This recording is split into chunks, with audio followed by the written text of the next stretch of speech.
नमस्कार दोस्तों, स्वागत है मेरे YouTube चैनल प्रथम मिश्रा लेट्स टॉक स्टॉक्स पर। आज हम बात करेंगे मार्केट की बात में करेंगे। पहले हम बात करेंगे एक ऐसा सेक्शन ऑफ द मार्केट जहां बबल बन रखा है, वो है unlisted market. Unlisted market place एक ऐसी जगह है जहां पे वो शेयर एक तरह से लिस्टेड होते हैं, शेयर्स अवेलेबल रहते हैं जहां पर अभी तक लिस्टिंग जिन शेयर्स में नहीं हुई, जैसे आपके ओयो हो गया, चेन्नई सुपर किंग्स हो गए, अब उन सब शेयर्स में काफी बुल रन है। एक्चुअली रिटेल इन्वेस्टर्स वहीं जाते हैं जहां पर एक तेजी बनी हुई रहती है। तो अभी एक दो फियास्को हो चुके हैं। एक एचडीबी फाइनेंशियल का जब शेयर प्राइस आईपीओ जब रिलीज हुआ था, तो जो प्राइसेस अनलिस्टेड मार्केट में चल रहे थे वो लगभग 50% से ज्यादा चल रहे थे। और अभी ये खबर इसलिए भी उजागर दोबारा हुई है, जो टाटा कैपिटल का आईपीओ आ रहा है। टाटा कैपिटल एक होल्डिंग कंपनी है जिसमें कि टाटा के बाकी शेयर्स एक किस्म से होल्डिंग है। तो basically it is a holding company, जैसे आपका बजाज फिनसर्व है वो बजाज फिनेंस को होल्ड करता है, ऐसे एक किस्म से टाटा कैपिटल है। और टाटा कैपिटल को आरबीआई रेगुलेशन के कारण, एनबीएफसी के कारण आना पड़ा था। अब मैं जितना देख पाता हूं, टाटा कैपिटल का जब से आईपीओ रिलीज हुआ है, उसका आईपीओ का प्राइस बैंड और उसका अनलिस्टेड मार्केट प्राइस में डिफरेंस लगभग 56% का है। मतलब अगर आपने अनलिस्टेड मार्केट प्राइस में जब अपने एक खबर, जब उसकी बुल रन चल रखी थी, आपने अगर तब शेयर लिए हैं और जब प्राइस बैंड रिलीज हुआ, आप अपने कैपिटल पे 56% लॉस कर चुके हैं।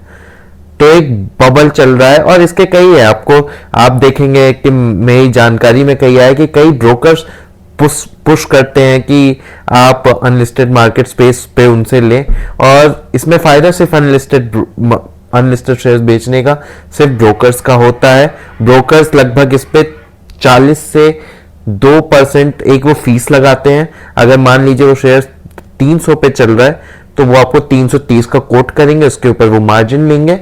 तो जो कि 0.1% या बाकी ब्रोकर्स ऐसे 0.1% ब्रोकरेज, अब तो जीरो ब्रोकरेज का जमाना चल रहा है।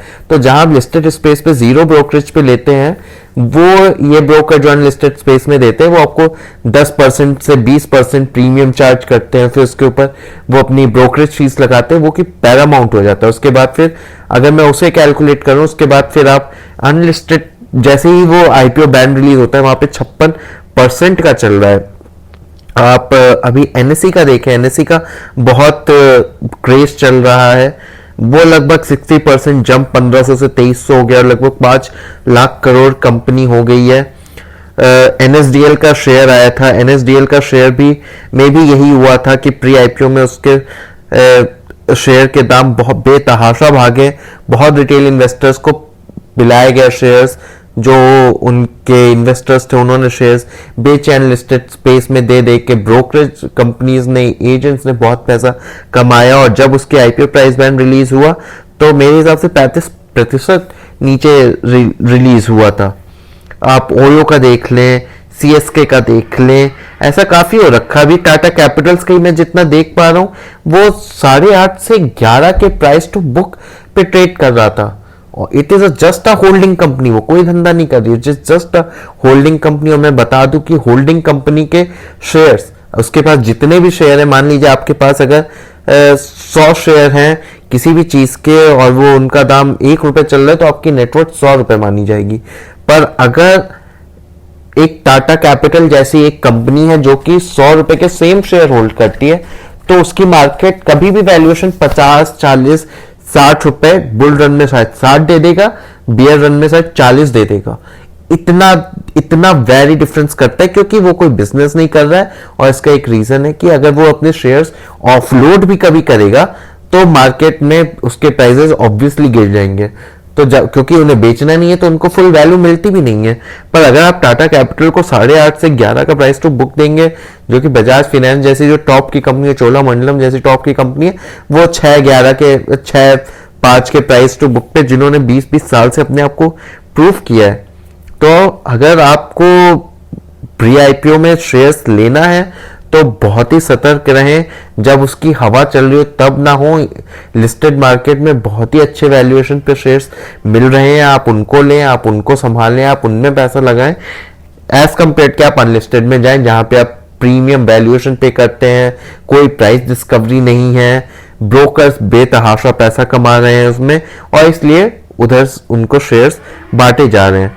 तो अगर लेना है और आपको करना है तो आप देखें कि आप उसको शेयर के दाम पे उसको प्राइस ना देखें, आप देखें कि कितना मार्केट कैपिटल पे वो स्टॉक या कंपनी ट्रेड कर रही है, और फिर आप देखें कि उसके अन्यथा जो कंपनी सेम सेक्टर्स में है वो किस वैल्यूएशन पे ट्रेड कर रही है। तो इससे आपको एक सेंस मिलेगा। फिर आप देखें कि वो सस्ता है कि महंगा है। जैसे जब स्विगी था तो आप स्विगी को मैं कंपेयर करता था जोमेटो से कि जोमेटो कैसी अर्निंग दिखा रही है। अगर ग्रो है तो मैं ग्रो को लिस्टेड देखता हूं मैं आपके एंजल वन से, या एंजल वन एक अच्छा है, आनंद राठी हो गया, तो मैं इनको उससे देखूंगा। और अगर मैं अभी की बात करूं तो जैसे अगर एनएसई है तो एनएसई को मैं बीएसई से कंपेयर करूंगा कि एनएसई 5 लाख करोड़ के वैल्यूएशन पे जैसे ट्रेड कर रही है, तो क्या मैं 5 लाख करोड़ देना चाहूंगा? कितना वो पी पे, कितना क्या वैल्यूएशन है? बीएसई 1 लाख करोड़ के आसपास है, एनएसई 5 लाख करोड़ के आसपास है। किस पी पे ट्रेड कर रही है, आपको उसको कंपैरिजन करना पड़ेगा, तभी आप एक अच्छे वैल्यूएशन पे या एक अच्छी जगह पे आप खरीद पाएंगे। और फिर दूसरी चीज में हमेशा याद रखो, बता दूं आपको कि ये अनरेगुलेटेड मार्केट रहती है, इस पे ना सेबी नजर रखती है, ना कोई भी रेगुलेटरी अथॉरिटी अनलिस्टेड शेयर पे नजर नहीं रखती है। तो अगर आपके पास स्कैम होता है, और कई स्कैमर्स हो रहे हैं एक फर्जी वेबसाइट से, जो कि बहुत ही रिलायबल वेबसाइट है, और आपको 5% एक्स्ट्रा ही देना पड़े, आप दीजिए, पर आप रिलायबल वेबसाइट से ही लीजिए अनलिस्टेड शेयर्स। आपको उसको पे कड़ी नजर रखनी पड़ेगी, क्योंकि कोई रेगुलेशन आपका साथ नहीं देगा इसमें अगर आपके साथ स्कैम होता है। और let me make you believe कि ये चीजें हो रही हैं, तो आप इसमें सतर्क रहिए, थोड़ा संभल के रहिए। आप ही का पैसा है, तेजी में या लालच में एक किस्म से ना ही आए तो बेहतर है। और अगर आप करें तो बहुत ही सोच समझ के करें, क्योंकि यहाँ पे प्राइवेट एंटिटीज रहती हैं, प्राइवेट लोग रहते हैं जो कि कंपनी के अंदर से लोगों से शेयर खरीदते हैं, फिर वो आपको आगे बढ़ाते हैं। उसके बीच वो आर्बिट्राज करते हैं। वो अगर वो 120 पे उठा रहे हैं तो वो अगले दिन आपको 140-45 पे बेच रहे हैं, 25%। मेरे हिसाब से लगभग निखिल कामत का ट्वीट भी आया जीरोधा के फाउंडर कि brokers are making like 40 to 200% on this share prices. तो आप बच के रहें, बहुत ही हाई, एक दिन में 7% कैपिटल टूटना बहुत ही बड़ी बात है। और अगर आप लिस्टेड मार्केट में रहेंगे तो शेयर को कुछ सीरियसली कुछ गलत करना पड़ता है 60% डाउनफॉल के लिए, तो प्लीज उस पर नजर रखें। बाकी बात हम इंडियन मार्केट की कर लेते हैं।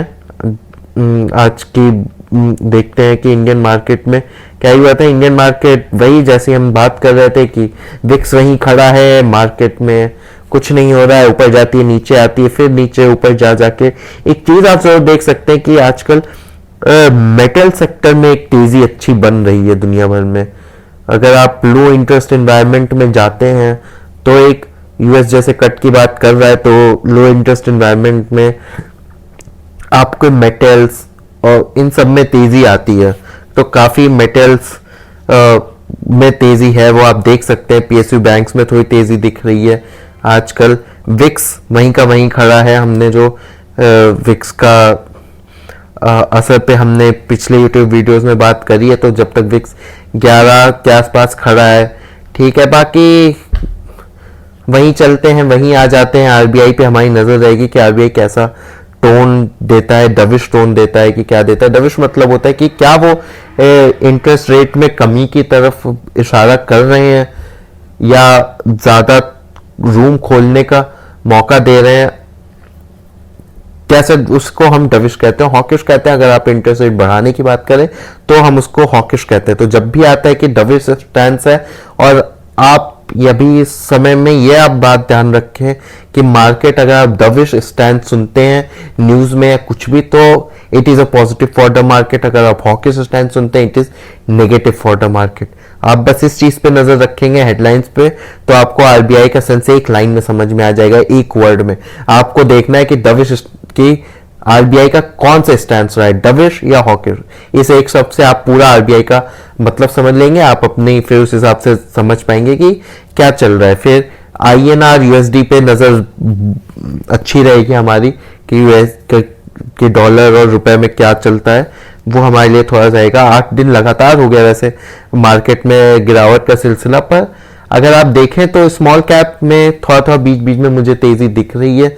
कई शेयर्स हैं मेरे जो मैं देख रहा हूँ कि अपने ऑल टाइम हाई, मैं 14 से 15 शेयर्स का पोर्टफोलियो रखता हूँ, उसमें मैं देख रहा हूँ कि मैं 3 4 5 शेयर्स तो अभी भी ऑल टाइम हाई के आसपास आ ही गए हैं वापस से। तो सेलेक्टेड सेक्टर्स में तेजी बनी हुई है। अगर आप देखें, अगर आप चाहते हैं कि मैं उन सेक्टर्स पे बताऊं कि कौन से सेक्टर्स हैं जो अभी भी तेजी दिखा रहे हैं, तो आप मुझे ज़रूर बताइएगा, मैं उस पर यूट्यूब वीडियो ज़रूर बनाऊंगा।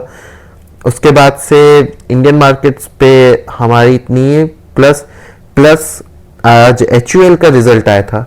एचयूएल ने अपने हाथ खड़े किए हैं कि हमारा रिजल्ट बहुत ख़राब आने वाला है, हम तो उन्होंने पहले ही दे दिया, तो एक किस्म से जो सॉफ्ट सिग्नल आया वो खराब आ गया। वैसे भी एचयूएल वगैरह से अगर आपके पास शेयर पड़े हैं तो ये सब बहुत ही थकेले शेयर्स हो चुके हैं, नहीं चलते हैं, नहीं ग्रोथ है इनका धंधा। जोमेटो ब्लिंकिट ने बहुत अच्छे से खाया है, ब्लिंकिट, स्विगी, इंस्टामार्ट, जेप्टो ने, क्योंकि और जो जब से अनलिस्टेड प्रोडक्ट्स नए जो आ चुके हैं वो सब एक किस्म से जो एचयूएल का था उनका मोट यही था कि वो जाके उनकी डिलीवरी चेन पे होल्ड थी कि आपके लोकल किराने स्टोर पे ये अपना सामान पहुंचाते थे। पर अब तो आप भी अगर अपना नया ब्रांड खोलो और उसको जाके जोमेटो पे या ब्लिंकिट पे लिस्ट कर दो, स्विगी, इंस्टामार्ट पे, आपका सामान ऊपर दिखेगा। मतलब आप एक किस्म से पूरे इंडिया में अपना सामान बेच पा रहे हो। इससे इन्हें तगड़ी कंपटीशन दिख रही है, एक किस्म से बिजनेस मॉडल हिट हो रखा है। तो अगर आपके पास ये शेयर है तो आप देख सकते हैं किसी दूसरे शेयर में भी आने का। इस समय मार्केट गिरी हुई है क्योंकि इन शेयर्स का बिजनेस मॉडल पे एक बहुत बड़ा हिट है, तो इस बार इन्होंने क्वार्टर शुरू होने से पहले ही बता दिया है। बाकी कल से आज 1 अक्टूबर है, हम अपने रिजल्ट सीजन में जा रहे हैं, हमें सॉफ्ट सिग्नल, सॉफ्ट डेटा सब मिलने लगेंगे।